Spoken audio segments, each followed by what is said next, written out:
திரவ தங்கம் என்று அழைக்கப்படும் தாய்ப்பாலின் அவசியத்தை அனைவரிடமும் கொண்டு சேர்க்கும் விதமாக இந்த ஒரு வார காலம் உலக தாய்ப்பால் வாரமாக அனுசரிக்கப்படுகிறது. தாய்ப்பாலின் மகத்துவத்தை உணர்த்தும் விதமாக ஆண்டுதோறும் ஆகஸ்ட் மாதம் முதல் வாரம் தாய்ப்பால் வாரமாக அனுசரிக்கப்படுகிறது. 5 வயதிற்கும் குறைவான குழந்தைகளின் இறப்பிற்கு 50% காரணம் தாய்ப்பால் வழங்காதே என்கிறது ஓர் ஆய்வு. தாய்ப்பால் வழங்குவதன் மூலம் குழந்தையின் நோய் எதிர்ப்பு சக்தி அதிகரிப்பதோடு குழந்தை பிறப்பிற்கு பின்னர் பெண்களுக்கு ஏற்படும் உடல் மற்றும் மனரீதியான பிரச்சனைகளும் குறைகிறது என்கின்றனர் மருத்துவர்கள்.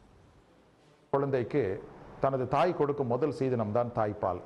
இந்த தாய்ப்பால் தான் குழந்தைகளுக்கு மிகச் சிறந்த ஊட்டச்சத்தாக அமைகிறது. அதுக்கு சில காரணங்கள் இருக்கிறது. தாய்ப்பாலில் அதிக அளவில் புரதச்சத்தும் கொழுப்பு சத்தும் இருக்கிறது. இந்த புரதச்சத்து நோய் எதிர்ப்பு சக்தி, அதாவது இம்யூன் சிஸ்டம் ஆஃப் த சைல்டை அதை அதிகமாக்குகிறது. ஆகவே வைரஸுகளிலிருந்தும் பாக்டீரியாக்களிலிருந்தும் கிருமி தாக்கங்களிலிருந்தும் அது பாதுகாக்கிறது. தாய்ப்பால் கொடுப்பதை ஊக்கப்படுத்தியதன் மூலமாக சிசு இறப்பு விகிதம் 13 விழுக்காடு குறைந்துள்ளதாக கூறப்படுகிறது.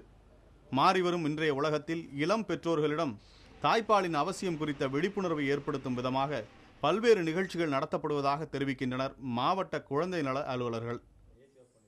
இறப்பு வீதத்தை குறைக்கிறதுக்கும் நோய்வாய்ப்படும் தன்மையை குறைக்கிறதுக்காகவும் மக்களிடையே விழிப்புணர்வு ஏற்படுத்துறதுக்காக ஊர்வலம், தாய்மார்கள் கூட்டம், வினாடி வினா அப்படின்னு நிறைய நிகழ்ச்சிகள் மூலமாக தாய்மார்கள் விழிப்புணர்வு ஏற்படுத்தப்பட்டு வருகிறது.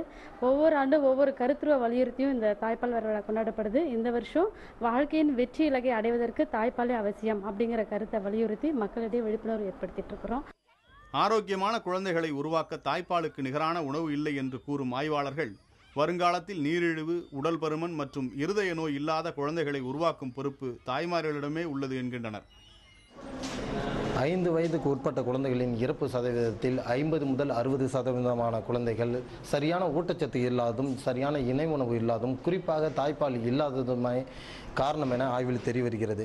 எனவே வரும் காலங்களில் தாய்ப்பாலின் முக்கியத்துவத்தை உணர்ந்து குழந்தைகளின் இறப்பு சதவீதத்தை குறைப்போம் என இந்நாளில் அனைவரும் உறுதியேற்போம். புதிய தலைமுறைக்காக ஒளிப்பதிவாளர் ஜீவாவுடன் பெரம்பலூரிலிருந்து துரைசாமி.